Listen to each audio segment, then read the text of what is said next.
Ayatus Sibyan, muka surat 17,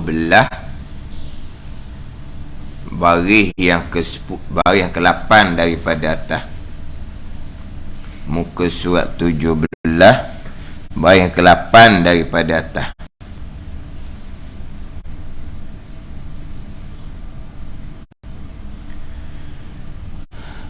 Qala al-muallifu rahimahullahu ta'ala wa nafa'ana bi'ulumihi amin. Dan sunat menghantarkan, dan sunat menghantarkan, yakni meletakkan keduanya, kedua tangan. Kemudian daripada selesai takbirnya, takbir seseorang, menghantar, yakni meletak di bawah dadanya,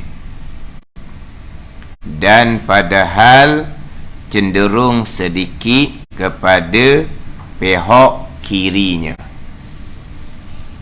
Dan sunat menghantarkan, yakni meletakkan keduanya, kedua tangan. Menghantar ni kemudian daripada selesai takbirnya, menghantar, meletak kedua tangan di bawah dadanya, dan padahal cenderung sedikit kepada pihak kirinya, pihak kiri dada. Dan sunat menghantar kedua tangan kemudian daripada selesai takbirnya di bawah dadanya. Selesai takbir ihram, maka sunat tangan tu diletak di bawah dada, yang mana jumhur mazhab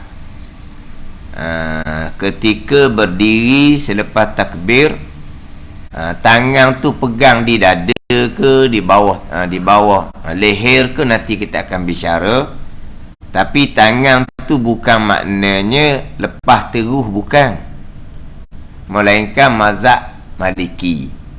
Mazhab Maliki selepas takbir angkat tangan, tangan tu turun terhulu ke bawah tanpa letak ke atas.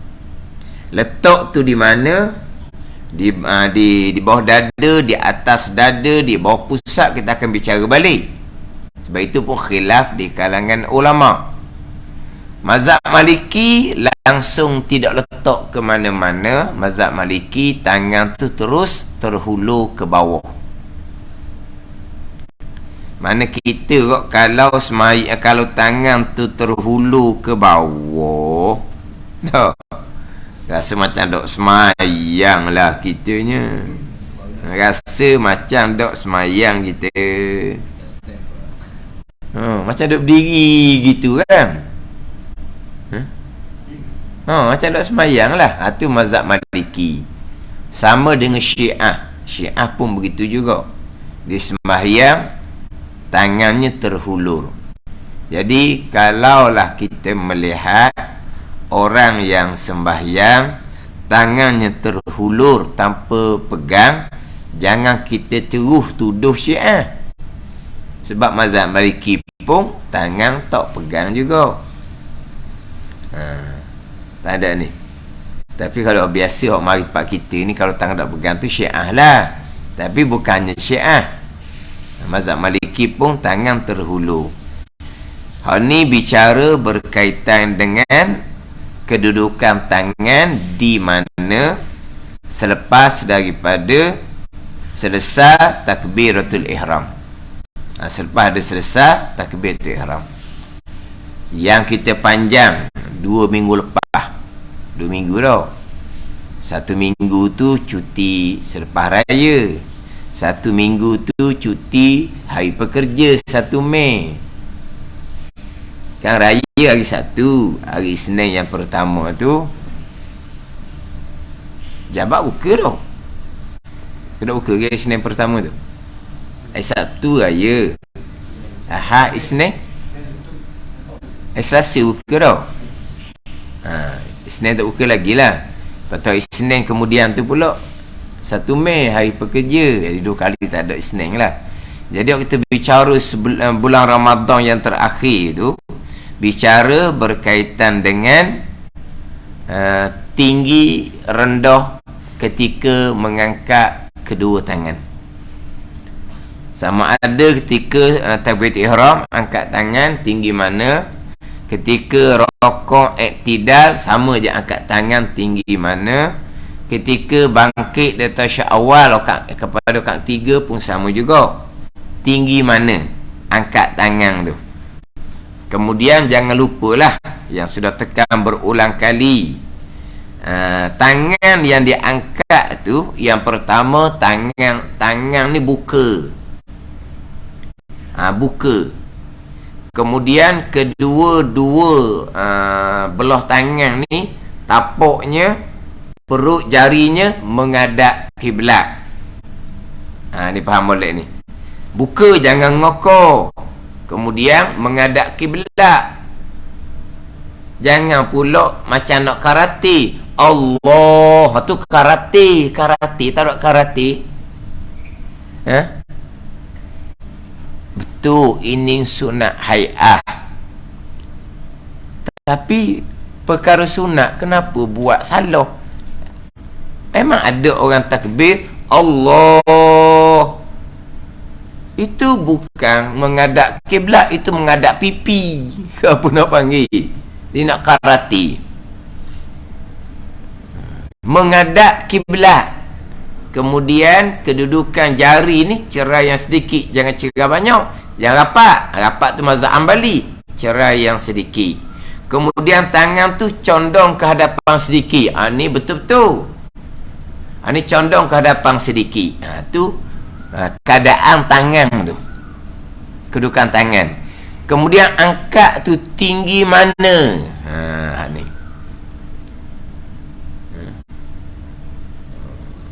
saya sebut berulang kali dah, serta minta maaf no. Takut orang marah lah, minta maaf. Minta maaf. Tidak ada dalam kitab angkat tangan, ibu jari ke apa ke, gesek cuping telinga. Tidak ada sama sekali. Mengajar betul-betul. Ni kena duduk sini ni, kena duduk sini ni. Lepas tu tapak tangan ke mana? Perut jari tangan duduk ke mana? Menghadap kiblat. Hak tu tak ada, memang tak ada. Kemudian hak dalam kitab kita ni,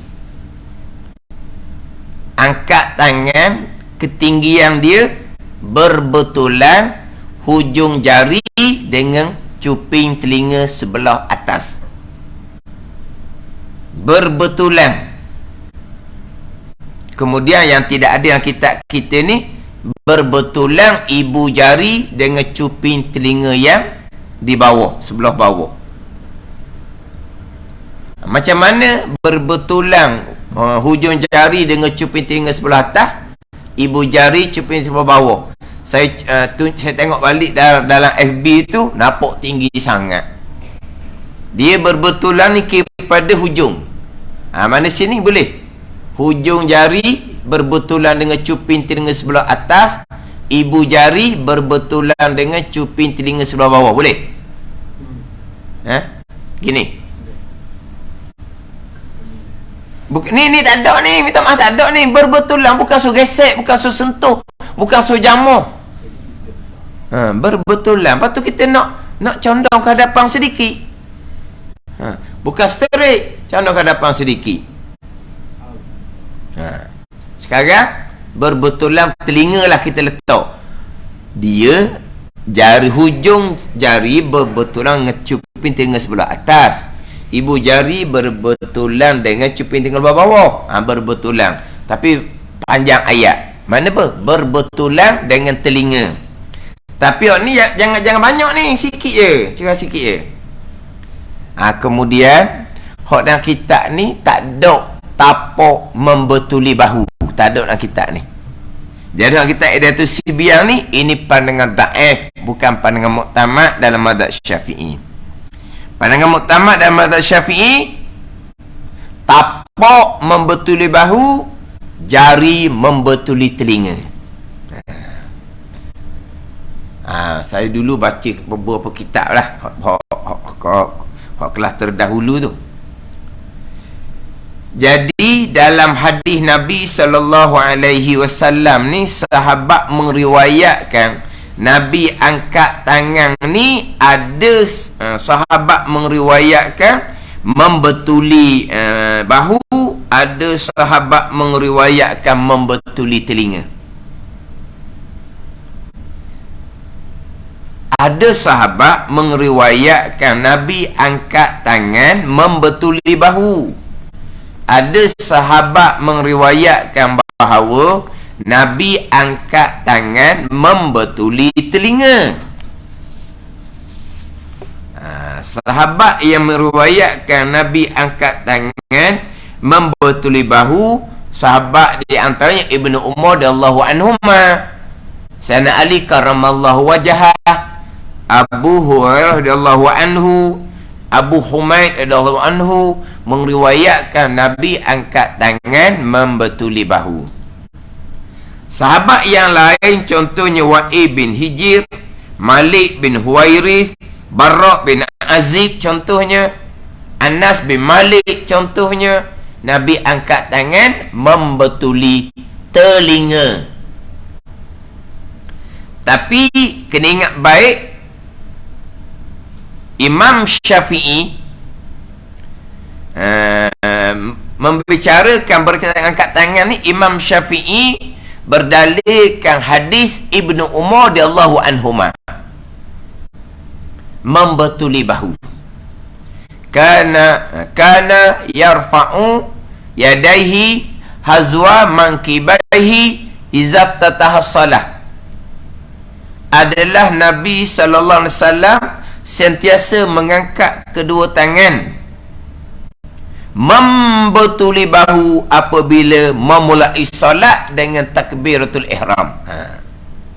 Itu hak hadis yang menjadi dalil bagi Imam Syafi'i rahimahullah.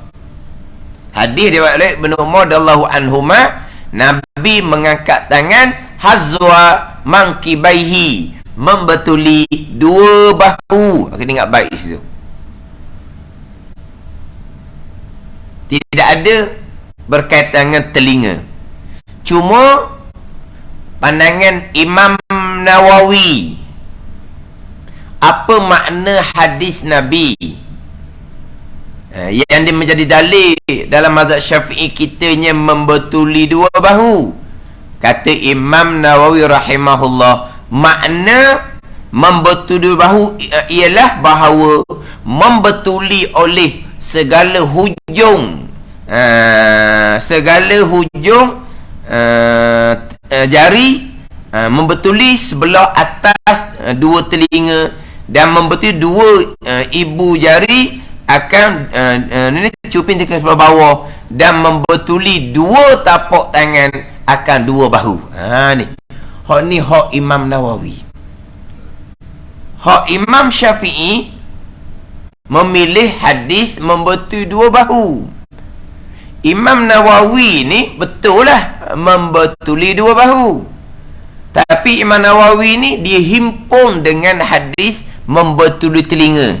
Makna membetuli dua bahu ialah tapak membetuli bahu, jari membetuli telinga. Faham tak ni? Itu makna hadis yang dipilih oleh Imam Syafi'i rahimahullah, membetuli dua bahu, dengan bahawa tapak membetuli dua bahu, jari membetuli telinga. Ni apa pandangan Imam Nawawi. Tapi jangan ingat baik, membetuli dua bahu itu hadis yang dipilih dalam mazhab Syafi'i kita, yang dipilih oleh Imam Nawawi rahimahullah. Jadi Imam Nawawi ni dihimpun antara dua hadis. Yang mana dalam kitab Subulus Salam, Syarah pada Ulum Maram menyatakan bahawa himpun antara dua hadis ni membetuli bahu, membetuli telinga dengan beramal kedua-dua. Dan kitab Subulus Salam mengatakan himpun jam'un hasanun, himpun yang elok, himpun yang baik. Jadi yang kita duk amal adalah hak Imam Nawawi. Tapak membetuli bahu, jari membetuli telinga. Cuma yang saya bicara dahulunya, ketika tunjuk tu tak berapa nak membetuli. Sekarang kita ambil hak asal, hak Imam Syafi'i kita, hadis Ibnu Umar radhiyallahu anhuma, kana yafa'u yadahi hazwa mankibahi izaf tasalah. Adalah Nabi SAW sentiasa mengangkat kedua tangannya membetuli dua bahu apabila Nabi memulai sembahyang dengan takbir ihram. Macam mana membetuli dua bahu? Gini. Kerendah sangat. Dia kepada hujung jari. Boleh? Boleh. Sebab saya tengok dalam FB tu jadi macam duduk sini. Duduk sini bukan membetuli dua bahu, membetuli dada. Kalau kata membetuli kopek di sini ni, membetuli dua bahu. Sebab saya tengok mula ada FB dulu, rendah sangat. Ke FB lain dia punya pandangan FB. Ni baru membetuli dua bahu dah. Dah tak mahu ambil telinga ni, nak ambil bahu saja. Okey. Membetuli dua bahu. Kita pergi pula pada membetuli dua telinga. Mana nak condong ke hadapan? Nak condong ke hadapan, jangan tinggal. Lepas tu kalau kita tinggal bahu, kita ambil membetuli telinga saja. Jangan buat gini, kita nak ke depan. Jangan duduk gini, ni tak ada. Membetuli. Jadi kadang-kadang belajar kemudian ni macam kerasan. Tahu baru belajar kerasan. Lah orang tua kerasan pula ke? Kalau ngaji Quran pun kerasan. Orang tua baru baca Quran, warna lidah dia, Allah, keras sungguhlah. Kerasan lah orang tua. Baru nak ngaji Quran. Jadi kalau membetuli telinga saja gini, ni dengan cipui telinga luar belatah, ngam-ngam, boleh. Jadi kalau bahu sini, kalau telinga sini, kita ambil tapak membetuli bahu, jari membetuli telinga, ambil tengah. Boleh. Kalau duduk gini, tak ada telinga. Kalau duduk gini, tak ada bahu. Ambil tengah satu, tapi kena ingat dalilnya membetuli bahu. Cuma Imam Nawawi nya kalau membetuli bahu gini, hadis membetuli dua telinga tu tak ada langsung, tak beramal lah. Maka dia pun himpun, digabung, dinaik sikit. Dia naik sikit ni, hadis kata membetuli bahu. Ya, tapak. Ya, betul, tapak membetuli bahu. Lepas tu kenapa tinggi ya? Sebab nak ambil hadis membetuli dua telinga. Hak tu hak Imam Nawawi. Itu hak muktamad dalam mazhab Syafi'i, dan kaifiah tu jugalah yang dipilih dalam mazhab Maliki. Tapak membetuli bahu, jari membetuli telinga. Mana kalau gini berarti memang hak ni hak sebelah atas telinga, hak ni sebelah bawah telinga, tapi ginilah. Tinggilah. Tapi hak kitab kita ni tak ada bahu. Ni pandangan takhir dalam mazhab Syafi'i. Sama dengan kitab Hidayatus Salikin.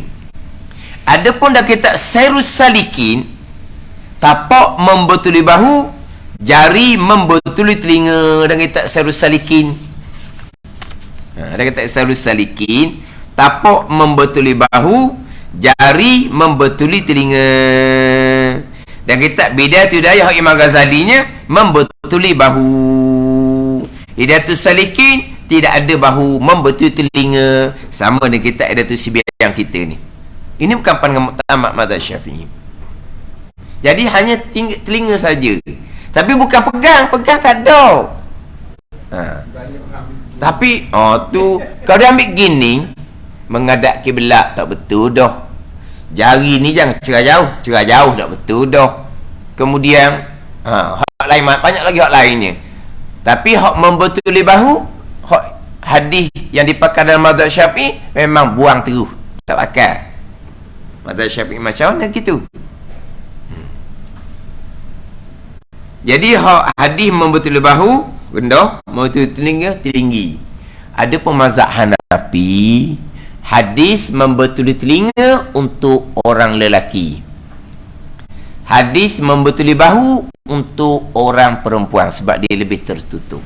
Itu mazhab Hanafi. Kita mazhab Syafi'i, lelaki perempuan sama je angkat di tinggi mana.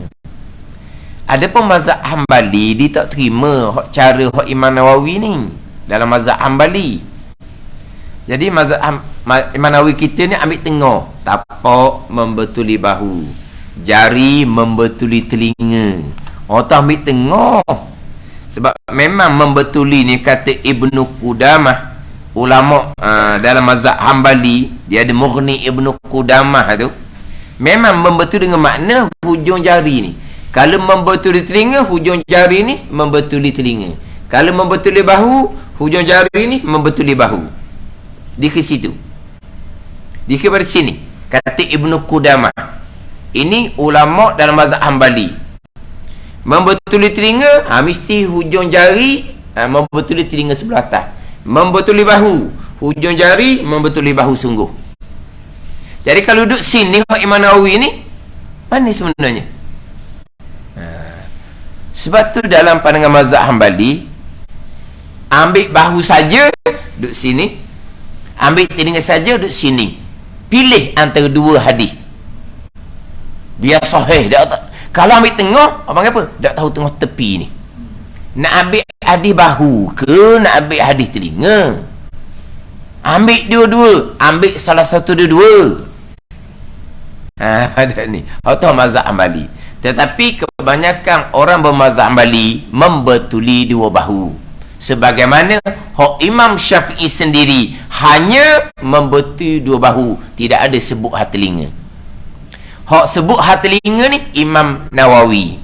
Tapak membetuli bahu, jari membetuli telinga. Dalilnya dalil membetuli bahu. Tapi apa makna membetuli bahu? Tapak membetuli bahu, jari membetuli telinga. Jadi dia ambil tengah. Ibnu Qudamah kata membetuli telinga ni kena tinggi lah, biar hujung jari membetuli cuping telinga belah atas. Kalau membetuli bahu, biar rendah lah, hujung jari membetuli bahu sungguh. Atau mazhab Hambali, pilih antara dua, bukan ambil tengah. Tapi muktamad dalam mazhab Syafi'i sama dengan dalam mazhab Maliki, tapak membetuli bahu, jari membetuli telinga. Mana? Tak apalah, balik tengok di cermin. Buat di cermin. Mana kalau kata ni tinggi membetuli telinga, ni rendah membetuli bahu, tapi pandangan Manawinya naik tengah sikit, tapak membetuli bahu, jari membetuli telinga. Hak tinggi rendah. Yang pastinya tapak dan juga perut jari menghadap kiblat. Jari cerai yang sedikit, itu kena jaga pada ni. Kemudian condong ke hadapan sedikit. Jangan sterik gini. Imalah condong ke depan sedikit. Tapi kalau buat sini memang hak lain tu di reject belaka, ditolak belaka. Itu betul memang ajar sungguh ni. Ni ajar sungguh. Syarat ni kena stop sini. Biar gegar ni cuping telinga. Degil sangat kali tu. Degil nak sejetik juga macam anak suh ni. Gesek juga ni, gesek. Degil. Aku ni. Sungguh belajar budak-budak gitulah. Ada raja gitu. Orang dulu dia banyak pakai kitab Hidayatus Salikin. Dulu pakai kitab Hidayatus Salikin. Hidayatus Salikin hanya membetuli telinga. Memang tidak ada tapak membetuli bahu, tetapi membetuli telinga, bukan sentuh telinga. Hak kita ada tu salikin tu, kalau kita kata sama dengan mazhab Hanafi lah bagi orang lelaki. Tapi itu memang betul ada pandangan dalam mazhab Syafi'i membetuli telinga saja. Dia tidak ada membetuli bahu. Itu pandangan dalam mazhab Syafi'i. Pandangan pertama, hadis betul-betul hadis Ibnu Umar radhiyallahu anhuma, kana yarfa'u yadayhi hazwa mankibahi idza tatasala. Adalah Nabi SAW sentiasa mengangkat akan kedua tangannya membetuli dua bahu apabila memulai sembahyang dengan takbiratul ihram. Itu jelas membetuli bahu. Itu hak Imam Syafi'i sendiri. Imam Nawawi barulah pergi kepada makna membetuli bahu adalah jari membetuli telinga, barulah tapak membetuli bahu. Mana kalau pergi telinga pun jangan tinggi sangat, hilang dalil hak bahu. Lepas tu kalau janganlah rendah bahu saja, tidak beramal dengan hadis membetuli dua telinga. Kemudian satu laginya, orang tua dulu dia banyak belajar kitab Hidayatus Salikin. Kita ni lah pernah tak terpandang, selepas sahaja takbiratul ihram, sebelum letak tangan dada, turun ke bawah dulu baru akad semula. Pernah tengok tak? Dia Allahu Akbar, dia turun dulu baru naik semula ke dada. Kalau pernah tengok tu, tua dah tu. Muda lagi. Dia tak tengok muda lagi. Ada tengok? Tua dah lah.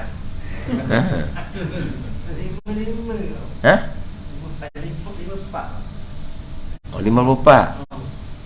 Pak muda lagi.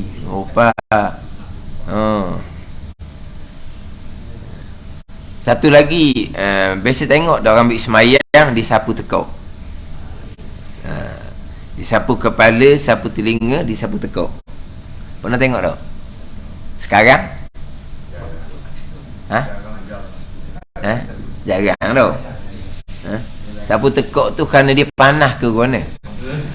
Dah. Itu hak pandangan Imam Ghazali. Itu pandangan mazhab Hanafi dan beberapa ulama-ulama yang lain. Yang saya sebut di sini dalam kitab Hidayatus Salikin. Selepas dia takbiratul ihram, dia turun tangan dulu baru letak tangan dada. Dalam Hidayatus Salikin, selepas daripada sapu kepala, sapu telinga, disunatkan sapu tengkok. Ada gitu. Nak ceritanya, orang duk amal tu, dia belajar kitab Hidayatus Salikin. Mana tu dulu, memang kalau kitab biasanya Hidayatus Salikin. Dia bila takbir, dia turun tangan dulu baru naik semula. Hidayatus Salikin ke, Sairus Salikin ke, kitab Bidayatul Hidayah ke, sama je. Turun terlebih dahulu, turun barulah angkat kembali, turun kemudian barulah angkat kembali. Kitab Sairus Salikin, Bidayatul Hidayah, Hidayatul Salikin sama, turun dahulu baru angkat kembali. Tapi kebanyakan ulama'nya menyatakan bahawa tidak disunatkan buat seumpama tu. Lepas dia takbir, tangan letak dada selalu, yang kita akan bicara nanti. Jadi orang dulu ni banyak kepada telinga pakai kita ada salikin, tapi bukan sentuh telinga, membetuli. Begitu juga dengan kita ada salikin, lepas takbir tangan turun dulu baru angkat kembali. Dia gitu. Dan kita ada salikin, kita berwuduk, sunat sapu tengkok, selepas sapu kepala, sapu telinga. Dan itulah pandangan Imam Ghazali.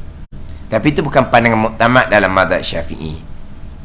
Tapi ada orang dia salah faham, berani kata Imam Ghazali daif. Allah, ni payah nak kira lah. Bukan Imam Ghazali, pandangan dia. Pandangan lain banyak, pandangan yang muktamad.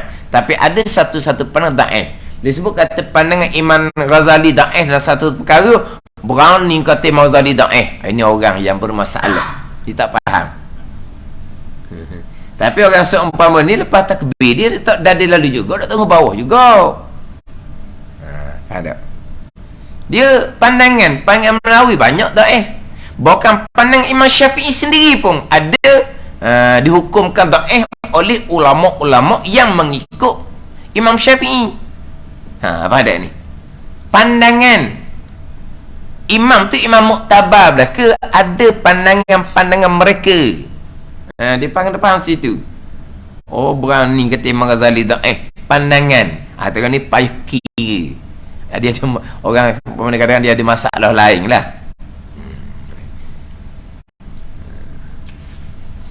Tapi sekarang ni boleh katakan jarang sangat lah kita jumpa orang takbir, angkat tangan, turun dahulu, kemudian baru letak dada. Memang jarang sangat lah. Tak jumpa dah rasanya sekarang. Cuma tu guru saya kata, tak payahlah turun, letak tangan dada selalu lah. Kalau turun, lepas tu naik pulak, habis minyak, dia kata. Dia agak gitu. Dan Allah, lepas tu turun, lepas tu naik, habis minyak. Mana lepas ada takbir tu letak tangan dada selalu. Tapi memang ada dalam kitab. Kita ada tu salikin, Sairus Salikin, Bidayatul Hidayah, disunatkan turun dahulu, barulah angkat kembali letak di dada. Ni kita bicara macam ulang dah ni kita ni. Ulang. Berkaitan dengan angkat tangan setinggi mana. Angkat tangan setinggi mana. Angkat tangan pandangan muktamad mazhab Syafi'i, jari membetuli telinga, tapak membetuli bahu. Kalau tinggi sangat tak ada membetuli bahu. Kalau rendah sangat membetuli bahu, tidak ada membetuli telinga, dia angkat sedikit pertengahan lah. Jadi jari membetuli telinga, tapak membetuli bahu. Ini pandangan yang muktamad mazhab Syafi'i, pandangan dalam mazhab Maliki. Dan sunat menghantarkan, sunat meletakkan kedua tangan, kemudian selesai takbirnya di bawah dada. Lepas selesai takbir, jadi tangan duduk bawah, Allahu Akbar. Bar tu selesai takbir, tangan ngam-ngam duduk dada. Dimakni permulaan angkat, permulaan takbir. Permulaan letak tangan dada di kesudahan takbir. Permulaan takbir Allah tu lah. Kesudahan takbir akbar. Jadi angkat ketika permulaan takbir. Letak tangan di dada ketika kesudahan takbir. Tangan duduk bawah, Allahu Akbar. Dia gitu. Jadi letak tangan dada ni, kemudian dia selesai takbir, letak tu di bawah dadanya. Di bawah dada. Di bawah dada, atas daripada pusat. Bawah dada, atas daripada pusat. Tahta sadri, fauqa surrah. Dalam mazhab Syafi'i kita, tahta sadri, fauqa surrah, bawah dada, atas daripada pusat. Adapun kalau mazhab Hambali, ada pandangan mazhab Hambali sama dengan mazhab Hanafi. Ada pandangan mazhab Hambalinya, letak tangan tahta nahri, bawah dia tempat sembelih. Ini sembelih sini kan? Ada sini. Atas daripada dada, bawah daripada tempat sembelih. Bukan nak sembelih orang ni. Tahta nahri, tempat sembelih. Ada bawah ni. Itu mazhab Hambali. Ada riwayat hadis belaka. Ada pun pandangan mazhab Hanafi dan ada sebagian ulama Hambali, letak tangan tahta surah, bawah pusat. Mazhab Syafi'i tahta sadri, fauqa surah. tahta bawah, fauqa atas. Tahta sadri, fauqa surah. Bawah dada, atas daripada pusat. Bukan atas pusat, bukan letak di bulatan pusat tu. Atas daripada pusat, bawah daripada dada. Ini kita mazhab Syafi'i. Sebahagian daripada ulama Hambalinya pula, bawah tempat sembelih, tanah bawah tempat sembelih ada di sini. Hidup pegang gini, ada di situ. Tangan kanan atas tangan kiri, duduk gitu. Ada duduk gitu, ada pegang pergelangan, dia ada duduk banyak kaifiah, banyak cara, ada hadis belaka. Tapi kedudukan tangan tu, setengah pandangan mazhab Hambali duduk bawah daripada tempat sembelih, atas daripada dada. Mazhab Syafi'i bawah dada, atas daripada pusat. Pandangan mazhab Hanafi dan sebahagian daripada ulama Hambali bawah daripada pusat. Mazhab Maliki lepas terus. Dia gitu. Semua ada hadis belaka.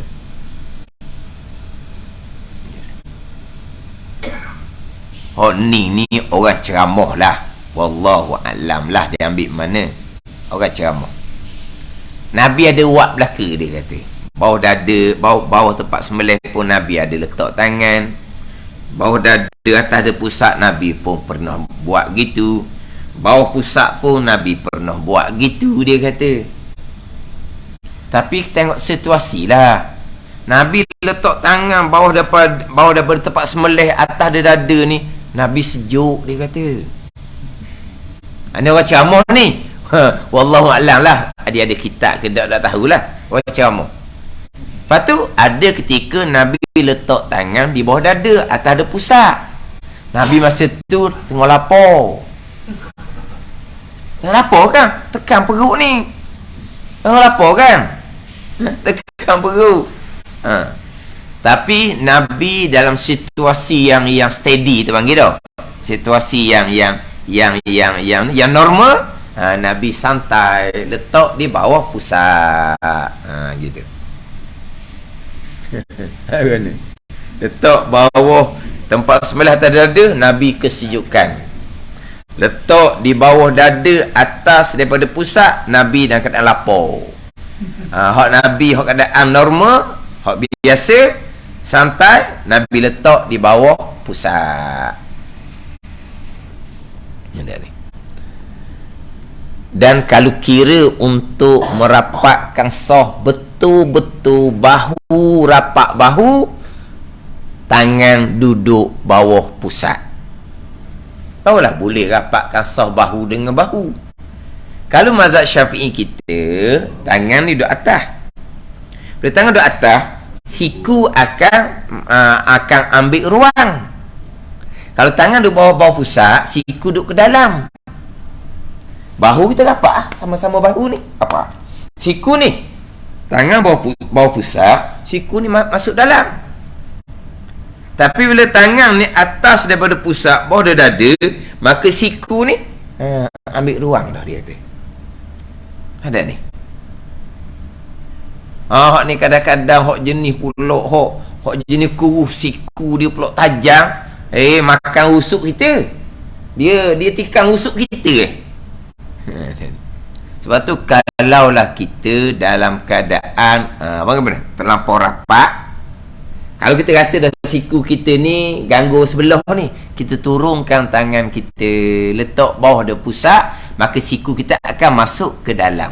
Jangan kita kerah ni, kita duduk sini juga.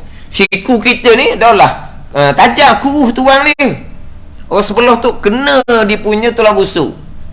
Tulang rusuk dia. Kita rasa dah ganggu orang tu, jangan. Sunat, perkara sunat sekali. Kalau kita ganggu orang, hukumnya haram. Kita pun turun tangan kita bawah dia pusat, maka siku kita akan masuk ke dalam. Jangan buat kerasan nak tengok suasana ni. Sama juga. Betul, masa sujud kita disunatkan buka. Tapi tengoklah orang sebelah, kita tu tubuh besar, orang sebelah tu tubuh kecil. Kita buka tu, tengok dia duduk mana. Dok, kita nak buka. Kalau kita jadi imam, okeylah. Kalau tu semasa seorang, okeylah, tak ada orang sebelah kanan kiri. Tapi kalau kita kebetulan pula orang ramai, ada program contohnya, orang jadi rapat sungguh-sungguh. Jadi masa sujud ni, janganlah aku nak buka juga. Lepas tu orang sebelah tu ngokoi. Dia buka pula. Hot dog mandi pula. Tubik bang pula. Contoh. Memang sunat buka siku pada masa sujud. Tapi jangan sampai peringkat terganggu orang sebelah. Kalau kita terganggu sebelah kerana kita nak buat perkara sunat, hukumnya haram. Tengok keadaan macam mana. Jadi kalau lah rapak sang orang ni, sebab biasa orang kita ni jenis, bukan kerana bekas COVID, bukan. Bekas COVID ni PKP penjarakan. Orang jadi soh tak rapat dok. Selama ni gitu dah Selama ni gitu dah kita ni. Payah nak suruh rapat soh. Nak renggang juga. Dia rasa tak selesa. Sekarang ni walah ekong belah kedahnya padahalnya. Tak panas-panas dah kalau kira. Tapi perangai kita berasa macam tak sedap, berasa macam lemah lah, berasa macam gitu lah. Tak mau apa. Bukan kerana hari tu lah penjarakan masa COVID, jadi orang pun jadi suka jarak dah. Bukan gitu. Memang kita pesen dah. Jadi kalau kebetulan orang ramai, memang rapat sungguh, jadi kita turun tangan kita. Dia turun tangan bawah daripada pusat, maka siku ni akan masuk ke dalam sedikit. Tapi ada orang dia saja nak kata ke mana. Dia kata ada orang semayang, dia pegang kemaluan, dia kata. Bukan pegang kemaluan, kata. Dia letak tangan bawah daripada pusat. Tak siapa lagi dia kemaluan dia tu. Kalau dia pegang kemaluan sungguh tak tahulah. Hak tu bawah sangat. Hak ni bawah dia pusat sikit je. Bukan siapa ke bawah pegang kemaluan. Dia kata hak tu dia mungkin orang tu rendah sangat bakali. Tangan panjang. Tangan panjang pun letak bawah pusat. Bawah pusat ni dengan kemaluan jauh lagi. Tapi dia kata ada orang semayang tu pegang kemaluan sendiri. Dok kata tu dia pegang bawah pusat. Kemungkinan lah dia terlajak rendah, tak tahulah. Mana bawah pusat je tu mazhab Hanafi. Kita mazhab Syafi'i, letak tangan di bawah dada, atas ada pusat, duduk sini. Hambali atas. Mazhab Syafi'i kita bawah dada, atas daripada pusat. Mazhab Hanafi bawah daripada pusat. Mazhab Maliki lepas terus sama dengan Syiah. Syiah pun lepas terus. Kemudian letak tangan bawah dada tu, dan padahal cenderung sedikit kepada pihak kiri. Dia kena ke kiri sedikit. Cuma kita kena ingat, hak ni berkaitan kedudukan tangan. Berkaitan dengan tangan letak di mana. Ada pandangan tangan letak atas tangan. Mana tapak tangan kanan letak atas tangan kiri. Ada pandangan genggam pergelangan tangan. Ada pandangan letak atas pergelangan tangan. Ada letak betul-betul. Ada pandangan dua jari genggam, tinggal tiga jari di tengah lengan. Dia bagai-bagai pandangan. Tapi hak simple mudahnya, pegang pergelangan, genggam sahaja. Genggam sahaja. Dan memang ada pandangan dia pegang pergelangan tangan, tiga jari ni duduk di tengah. Tiga jari duduk di tengah. Hak dua jari ni genggam. Tiga duduk di tengah. Dia bagai-bagai kaifiah ketika kedudukan antara dua tangan ni. Ada ni. Jadi simpelnya pegang pergelangan tangan. Cuma masalahnya condong ke kiri sedikit. Condong ke kiri sedikit. Dia kalau kita condong ke kiri sedikit dengan tangan kanan sungguh, dengan tangan kiri sungguh, tangan kiri. Sebab Kenapa condong ke sebelah kiri? Sebab sebelah kiri ni hati, tempat duduk hati. Jadi bila kita letak tangan kiri kita atas hati, mudah-mudahan hati kita jadi tetap. Hati jadi tetap ketika semayang. Sebab tangan kiri seolah-olahnya pegang hati. Hati ni jangan ke mana-mana lah. Ni siapa ke Kuala Lumpur lah, ke mana lah. Mana? Ingatan hati kita pegang bola tangan kiri. Hak tangan kanan ni letak atas tangan kiri. Tahu je. Ataupun kita letak tangan kiri di tengah. Di tengah betul-betul. Kita tangan kanan kita pegang pergelangan tangan kanan ni lah kepada sebelah kiri. Jangan kita letak tangan kiri sebelah kiri, tangan kanan kita pegang pergelangan. Ada dah awak gini. Apa-apa tewing. Apa kata? Tewing apa? Sekarang tangan kiri dia letak sebelah kiri. Kemudian dia pegang pergelangan. Akhirnya dada dia sudah terpesong daripada kiblat. Tidak sah semayang. Ni dada ni kena straight ni. Apabila dia buat gini, dada dia sudah lari daripada kiblat, lari daripada ain kiblat, batal semayang. Tak sah semayang seumpama tu. Jadi kita tengok pula, lah nampak macam nampak susah nampak hidup gini. Tu kan kita tapi saya buat ni macam berlebihan ni. Tewing lah. Saya buat ni macam tu. Kita lakung je kan. Biasalah orang berlakon ni, dia berlakon ni pelakon-pelakon kan. Kan yang dia berlakon tu kita tengok lucu. Tak real. Nak berlakon. Kalau ni banyak pelakon kan, nak melakon pada orang ramai, dialah sebaik-baik manusia, dialah lakonan. Dia lakonan ni lakonan, bukan real. Lama-lama tengok, dia ni pelakon, pelawak, pembohong ni. Gitulah. Ni lakon ni jadi terlebih lakon ni. Ada buat gini ku? Tak ada. Saya ni lakon ni jadi. Tak, dia letak tangan kiri di hati belah kiri, dia pegang pergelangan. Dada ni terpewing, terpesong kena. Terpewing lah. Tewing ke ni. Pewing, dia lari daripada kiblat. Batal semayang, tak sah semayang pula. Jadi sama ada tangan kiri ni letak sebelah kiri, tangan kanan letak atas pergelangan, ataupun tangan kiri letak di tengah, tangan kanan pegang di sini, maka inilah kita panggil ke kiri. Atas dua cara.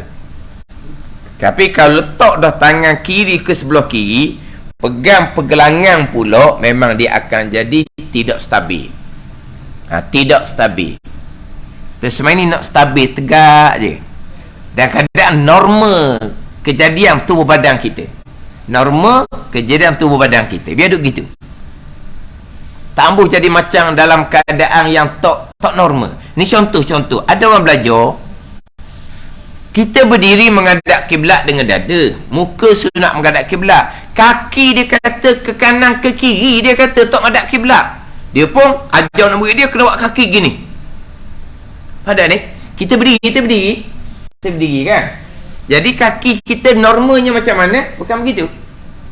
Kejadian kita kaki bukan begitu. Dia kata tak kena kiblat, dia kena tarik biar duduk gini. Apabila berdiri seumpama ni, normal ke? Stabil ke tubuh? Akhirnya tapak jadi genggang ke tapak. Apa-apa? Duduk gini. Maknanya kita duduk kaki gini ni, dia kena ada kiblat dah. Cuma janganlah siapa ke macam kaki tik orang berenang tu. Kaki tik orang berenang tu kan banyak sangat ke kanan ke kiri. Ada ni. Mana duduk gini ni orang panggil apa ni? Berdiri yang normal kejadian tubuh manusia.